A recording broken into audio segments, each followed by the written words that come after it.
Emergency workers were searching for a missing driver on Wednesday after a large sinkhole swallowed a truck near Tokyo. According to Associated Press, a 10-meter-wide sinkhole opened up in the middle of a street on Tuesday morning in Yashio City, Japan, according to the local fire department. A crane lifted part of the fallen truck from the sinkhole overnight, but the driver's compartment remains at the bottom of the hole. Rescue workers last made contact with the trapped driver at 1 p.m. on Tuesday. The fire department believes the sinkhole was caused by a rupture in a sewage pipe.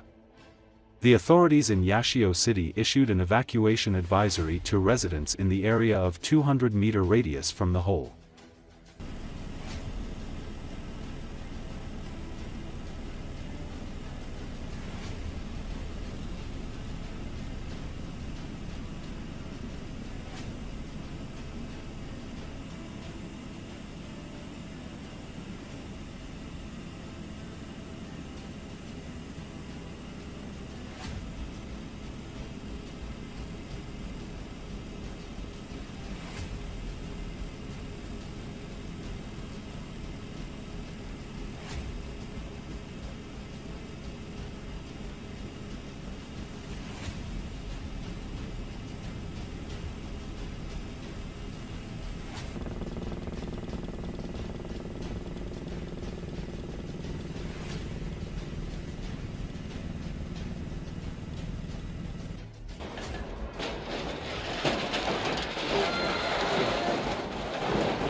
Despite Israel's official neutrality in the issue of providing military aid to Ukraine, which includes a refusal to transfer or sell weapons, as well as blocking their re-export through other countries, it is quite possible that Israel's position will change. Defense Express reports. In particular, according to flight tracking services, flights of American aircraft were recorded between the Israeli Hadzarim Air Base and the Polish Rzeszów, which is a key logistics center for the transfer of weapons to Ukraine. In addition, since last fall, Israel has been considering an initiative at the government level to transfer weapons seized from Hamas and Hezbollah to Ukraine.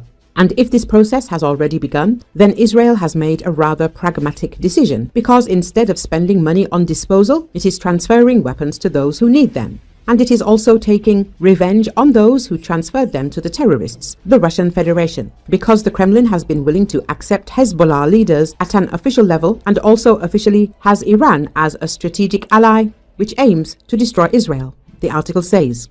Analysts note that the main weapons in the arsenals of Hamas and Hezbollah are Russian and Iranian weapons. This is confirmed by IDF video footage showing weapons caches found. During the operation in southern Lebanon, the military took more than 85,000 units of weapons, missiles and equipment belonging to Hezbollah as trophies. Among the captured items were multiple launch rocket systems, pickup trucks with anti-aircraft mounts or large-caliber machine guns, anti-tank systems, grenade launchers, mortars, as well as thousands of small arms and ammunition. Moreover, in November, it became known that the IDF was even considering the possibility of using captured Russian Kornet, ATGMs and Iranian Almaz. And it is obvious that this is the list of weapons that Israel may transfer to Ukraine that we are talking about. At the same time, sometimes these are even unused weapons in factory packaging, Defense Express noted. Experts believe that the transfer of light weapons now looks the most likely scenario compared to other options. This is true even though the IDF captured several tanks during its recent operation in Syria. According to the Israeli Defense Ministry, 3,300 weapons were seized in this operation. Although the possibility of Israel transferring Patriot systems with US support is being discussed, at the moment the transfer of light weapons seems more realistic.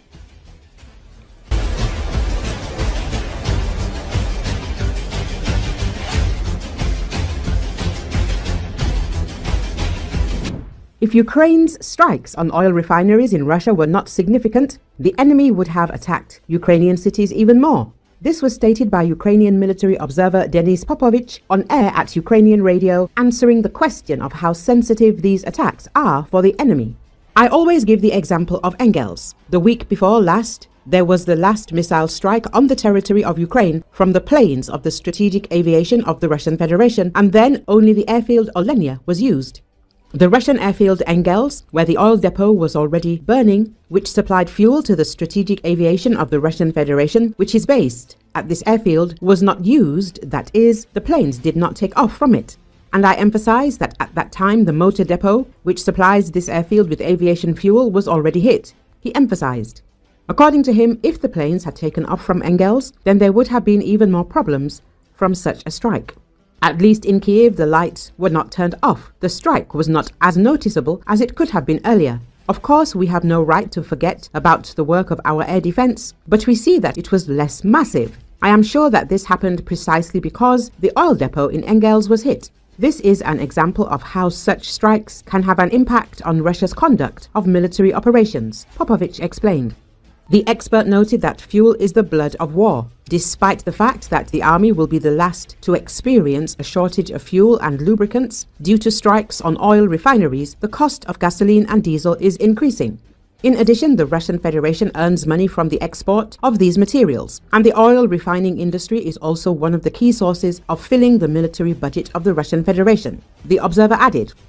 The expert also explained why Ukraine has increased its technical capabilities to strike at the Russian oil refining system.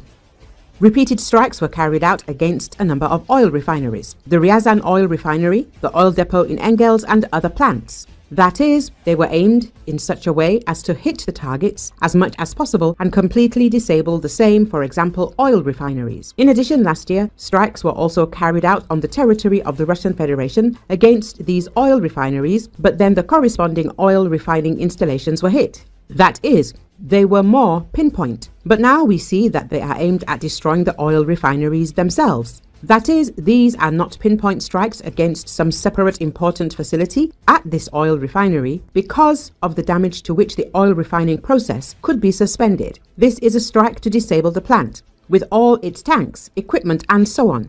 According to Popovich, this is what distinguishes the strikes that took place last year from the attacks that are being observed now. It also indicates the possibility of an increase in Ukrainian weapons, namely more drones.